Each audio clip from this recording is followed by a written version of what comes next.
नमस्कार, मैं दयाशंकर मिश्र। हम अपने चैनल पर सामान्य तौर पर फिल्मों की बात नहीं करते हैं, क्योंकि फिल्मों की बात करने के लिए आपके पास बहुत से चैनल हैं, जिन पर लगातार फिल्मों की बातें होती हैं, सिनेमा की बातें होती हैं। लेकिन आज हम एक ऐसी फिल्म की बात करना चाहते हैं, जिस पर कहीं कोई बातचीत नहीं हो रही है, और अगर हो भी रही है, तो ऐसे हो रही है कि जैसे कोई सुन ना ले, किसी को सुनाई ना दे जाए। हम बात कर रहे हैं फिल्म धड़क 2 की। धड़क 2 की निर्देशक हैं शाज़िया इकबाल। यह बहुत सुखद है कि शाज़िया इकबाल की यह पहली ही फिल्म है, और पहली ही फिल्म में वह एकदम कमाल करती हुई नजर आई हैं। धड़क 2 तमिल फिल्म परी एरम पेरू माल का हिंदी वर्जन है, और आमतौर पर मसाला फिल्मों के लिए प्रसिद्ध करण जौहर की फिल्में मिडिल क्लास की सुखद जिंदगी के आसपास होती हैं।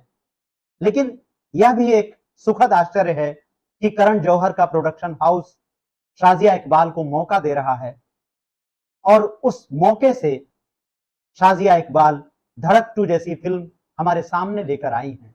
करण जौहर की फिल्में अरबों रुपए का कारोबार करती हैं, करोड़ों रुपए का कारोबार करती हैं, बॉक्स ऑफिस पर अक्सर सफल होती हैं, लेकिन धड़क 2 जैसी फिल्में वहां से निकलती नहीं हैं। और धड़क 2 जब करण जौहर के प्रोडक्शन हाउस से निकली है, तो यह कहने में संकोच नहीं होना चाहिए कि बॉक्स ऑफिस पर इसको वैसी सफलता नहीं मिल रही जैसी मिलने की उम्मीद थी। जबकि कला की दृष्टि से जो तमाम आलोचक इस फिल्म की विवेचना कर रहे हैं, संवाद की दृष्टि से, पटकथा की दृष्टि से, वह सभी फिल्म को सराह रहे हैं। यह फिल्म हमारी और एक आईना लेकर आती है, एक ऐसा आईना जिसमें हम अपनी ही शक्ल देखकर परेशान हो जाते हैं और पत्थर उठा लेते हैं कि हम इसे तोड़ देंगे। जब खाली सिनेमा घर में हम फिल्म देख रहे थे, तो हमें लगा कि बस इतने ही लोग हैं।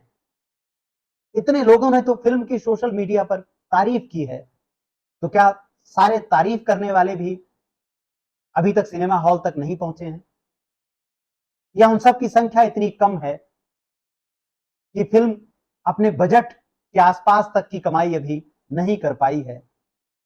लेकिन इसके बावजूद धड़क 2 देखी जानी चाहिए, आपको देखना चाहिए। जाति के सवाल को लेकर हम लगातार पाखंड से भरे रहते हैं।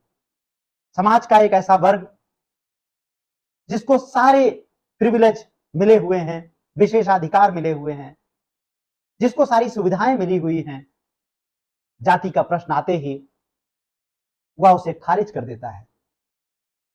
आपने महसूस किया है इन दिनों आरक्षण को लेकर कितना जहर समाज में फैल गया है। हम अपनी यात्राओं में जहां भी जाते हैं, आरक्षण का सवाल जैसे लोगों को बांटने का सवाल बन गया है, और हमारी राजनीति उसका इस्तेमाल कर रही है। फिल्म में भी बहुत अच्छे से इस बात को चित्रित किया गया है।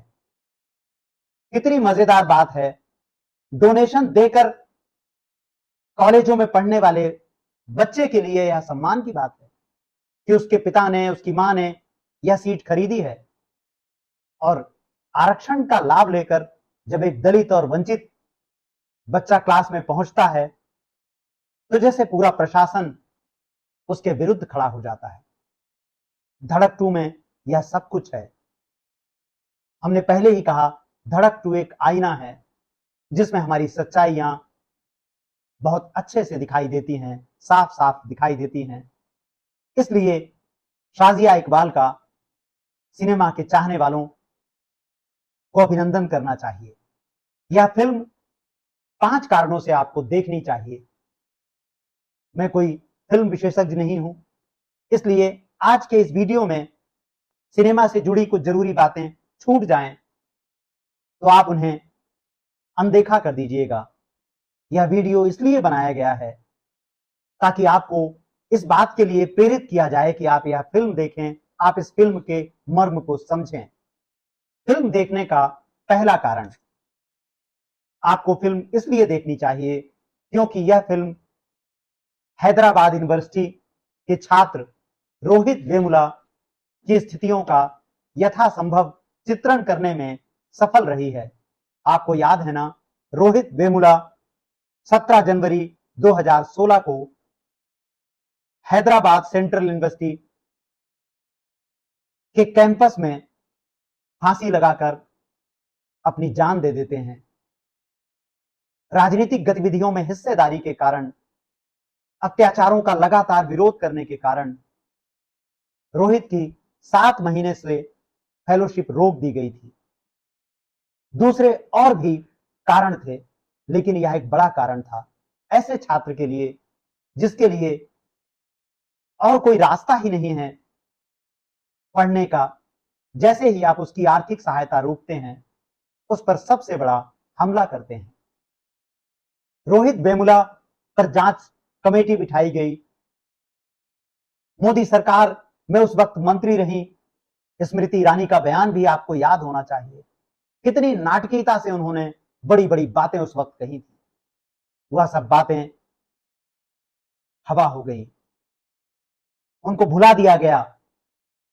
और आखिर में जब जांच कमेटियों ने अपनी रिपोर्ट दी, तो रोहित वेमुला को ही अपनी मौत के लिए जिम्मेदार ठहरा दिया गया। रोहित की जाति को लेकर सवाल खड़े कर दिए गए। रोहित पर ही संदेह के सारे बादल उड़ेल दिए गए। आपको रोहित वेमुला का आखिरी खत याद है? अपनी स्क्रीन पर ध्यान से देखिएगा। हम रोहित वेमुला के अंग्रेजी में लिखे गए पत्र का अनुवाद आपके लिए लेकर आए हैं। इन शब्दों को ध्यान से पढ़िएगा, वीडियो को रोक कर पढ़िएगा, देखने की कोशिश करिएगा, समझने की कोशिश करिएगा कि रोहित की पीड़ा क्या थी। आखिरी पत्र में रोहित ने लिखा था, गुड मॉर्निंग। जब आप यह पत्र पढ़ रहे होंगे तब मैं नहीं होऊंगा। मुझ पर नाराज मत होना। मैं जानता हूं आप में से कई लोगों को मेरी परवाह थी। आप लोग मुझसे प्यार करते थे और आपने मेरा बहुत ख्याल भी रखा। मुझे किसी से कोई शिकायत नहीं है। मुझे हमेशा से खुद से ही समस्या रही है। मैं अपनी आत्मा और अपनी देह के बीच की खाई को बढ़ता हुआ महसूस करता हूं। मैं एक दानव बन गया हूं।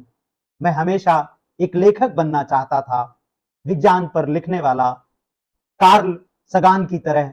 लेकिन अंत में मैं सिर्फ ये पत्र लिख पा रहा हूं। मुझे विज्ञान से प्यार था, सितारों से प्यार था, प्रकृति से प्यार था, लेकिन मैंने लोगों से प्यार किया और ये नहीं जान पाया कि वो कब के प्रकृति को तलाक दे चुके हैं। हमारी भावनाएं दोयम दर्जे की हो गई हैं। हमारा प्रेम बनावटी है। हमारी मान्यताएं झूठी हैं। हमारी मौलिकता वैध है। बस कृत्रिम कला के लिए यह बेहद कठिन हो गया है कि हम प्रेम करें और दुखी ना हो। एक आदमी की कीमत उसकी तात्कालिक पहचान और नजदीकी संभावना तक सीमित कर दी गई है, एक वोट तक। आदमी एक आंकड़ा बनकर रह गया है, एक वस्तु मात्र। कभी भी एक आदमी को उसके दिमाग से नहीं आंका गया। एक ऐसी चीज जो स्टार डस्ट से बनी थी, हर क्षेत्र में, अध्ययन में, गलियों में, राजनीति में, मरने में और जीने में। मैं पहली बार इस तरह का पत्र लिख रहा हूं। पहली बार मैं आखिरी पत्र लिख रहा हूं। मुझे माफ करना अगर इसका कोई मतलब ना निकले तो। हो सकता है मैं गलत हूं। अब तक दुनिया को समझने में, प्रेम, दर्द, जीवन और मृत्यु को समझने में ऐसी कोई हड़बड़ी भी नहीं थी। लेकिन मैं हमेशा जल्दी में था, बेचैन था एक जीवन शुरू करने के लिए। इस पूरे समय में मेरे जैसे लोगों के लिए जीवन अभिशाप ही रहा। मेरा जन्म एक भयंकर हादसा था। मैं अपने बचपन के अकेलेपन से कभी उबर नहीं पाया। बचपन में मुझे किसी का प्यार नहीं मिला। इस क्षण मैं आहत नहीं हूं, मैं दुखी नहीं हूं, मैं बस खाली हूं। मुझे अपनी भी चिंता नहीं है। ये दयनीय है और यही कारण है मैं ऐसा कर रहा हूं। लोग मुझे कायर करार देंगे, स्वार्थी भी, मूर्ख भी। जब मैं चला जाऊंगा मुझे कोई फर्क नहीं पड़ेगा। लोग मुझे क्या कहेंगे। मैं मरने के बाद की कहानियों, भूत प्रेत में यकीन नहीं करता। अगर किसी चीज पर मेरा यकीन है तो वो ये है कि मैं सितारों तक यात्रा कर पाऊंगा और जान पाऊंगा कि दूसरी दुनिया कैसी है। आप जो मेरा पत्र पढ़ रहे हैं, अगर कुछ कर सकते हैं तो मुझे अपनी 7 महीने की फेलोशिप मिलनी बाकी है, 1,75,000 रुपए। कृपया यह सुनिश्चित करें कि ये पैसा मेरे परिवार को मिल जाए। मुझे राम जी को 40,000 रुपए देने थे, उन्होंने कभी भी पैसे नहीं मांगे, लेकिन प्लीज फेलोशिप के पैसे से राम जी को पैसे दे दें। मैं चाहूंगा कि मेरी शव यात्रा शांति से और चुपचाप हो। लोग अगर ऐसा व्यवहार करें कि मैं आया था और चला गया, मेरे लिए आंसू ना बहाएं। आप जान जाएंगे कि मैं मरकर खुश हूं जीने से अधिक। छाया से सितारों तक। उमा अन्ना, ये काम आपके कमरे में करने के लिए माफी चाहता हूं। अंबेडकर स्टूडेंट एसोसिएशन परिवार, आप सबको निराश करने के लिए माफी। आप सब ने मुझे बहुत प्यार दिया। सबको भविष्य के लिए शुभकामना। आखिरी बार। रोहित का यह पत्र भुला दिया गया क्योंकि रोहित के जाने के कारणों पर बात नहीं हुई। रोहित को एक खबर बना दिया गया। खबर आती है और चली जाती है, लेकिन शाजिया इकबाल अपनी धड़क 2 में पूरे वक्त शेखर नाम के किरदार से रोहित वेमुला को जैसे धड़कते हुए दिखाती रहती है। जब फिल्म का नायक नीलेश शेखर के कमरे में जाता है और शेखर को वहां लटकते हुए देखता है, कैमरा दीवार पर लिखी कविताओं की तरफ जाता है और हमें रोहित का यह पत्र याद आ जाता है। आपको भी याद होगा ना? इसे याद रखिएगा और समझने की कोशिश करिएगा कि आखिर कौन लोग हैं जो हर सप्ताह सिनेमा घरों को दौड़े जाते हैं, लेकिन इस फिल्म को देखने में उनकी जरा भी रुचि नहीं है। इसलिए रोहित वेमुला इस फिल्म को देखने की पहली और सबसे बड़ी वजह है। दूसरी वजह है आरक्षण को लेकर बोया जा रहा जहर। जो लोग डोनेशन से एडमिशन ले रहे हैं, कितनी शान से फिल्म में नजर आ रहे हैं, लेकिन जो छात्र वंचित और दलित है और आरक्षण के साथ यहां तक पहुंचा है, उसके लिए इतनी नफरत है। फिल्म को देखने की दूसरी बड़ी वजह, फिल्म को देखने की तीसरी बड़ी वजह है मध्य प्रदेश का वह पेशाब कांड, जिसे राजनीति ने किस तरह से धार्मिक विधि विधान के बीच भुला दिया था। फिल्म का नायक जब पीटा जा रहा है तो उस वक्त दर्शक केवल पीड़ा में है। जब हीरोइन का भाई रॉनी नीलेश को पीट रहा है, रॉनी के साथ ही पीट रहे हैं नीलेश को, दर्शक देख रहा है, लेकिन जैसे ही नीलेश पर रॉनी पेशाब करने लगता है, दिमाग सुन्न हो जाता है। इस आईने को बनाने के लिए शाजिया इकबाल का बहुत बहुत शुक्रिया कहना चाहिए। फिल्म को देखने की यह तीसरी बड़ी वजह है। फिल्म को देखने का एक और बड़ा कारण है इसकी शूटिंग मध्य प्रदेश में होना। फिल्म का पहला ही दृश्य राजधानी भोपाल की सुपरिचित बड़ी झील का है। पिछले कुछ वर्षों में मध्य प्रदेश में दलितों पर हो रहे अत्याचार बेतहाशा बढ़ रहे हैं। डबल इंजन की सरकार है, गोदी मीडिया है, कहीं सवाल आते नहीं, खबर छपती है, छपकर हम उसे भुला देते हैं। इसलिए फिल्म को देखना मध्य प्रदेश के लिहाज से भी बहुत जरूरी है। बहुत जरूरी है महसूस करना कि कॉलेजों में किस तरह की राजनीति दलितों का दम घोटने का काम कर रही है। कम से कम हमारे शिक्षण संस्थान बेहतर होने चाहिए थे, लेकिन समाज का जहर वहां भी इतना ज्यादा फैल चुका है कि यह कब ठीक होगा हम नहीं जानते, हमें नहीं मालूम। जाति के सवाल को टालने वालों, इस फिल्म को देखो और फिर बताओ कि जाति का सवाल हम कैसे टाल दें। आरक्षण का सवाल हम कैसे टाल दें, जाति जनगणना का सवाल हम कैसे टाल दें। इसलिए यह फिल्म देखी जानी बहुत जरूरी है। आरक्षण पर, जातिगत भेदभाव पर, दलितों के साथ हिंसा पर, सामाजिक बहिष्कार पर बहुत कम लोग फिल्में बना रहे हैं। ऐसी फिल्में कभी कभी ही हमारे सामने आती हैं और ऐसी फिल्में बनाने वालों में एक बेहद प्रमुख नाम नीरज घेवान का है। नीरज की मसान आपको याद है। नीरज इस वक्त दलितों और वंचितों के मुद्दों पर बात करने वाले सबसे प्रखर फिल्मकार हैं। अगर मसान आपने अब तक ना देखी हो तो आपको जरूर देखनी चाहिए। बनारस की पृष्ठभूमि पर बनी यह फिल्म हमारी चेतना को जैसे जगाने का काम करती है, इसलिए इस फिल्म को देखना बहुत जरूरी है। भारतीय सिनेमा में 1936 में फ्रांज ओस्टेन की अछूत कन्या से जाति का सवाल दर्ज होना शुरू हुआ था। श्याम बेनेगल की एक फिल्म अंकुर भी 1974 में प्रभावी तरीके से इस सवाल को लेकर आती है कि दलितों के साथ हम किस तरह का भेदभाव कर रहे हैं। वैसे श्याम बेनेगल से काफी पहले एक फिल्म सुजाता भी थी।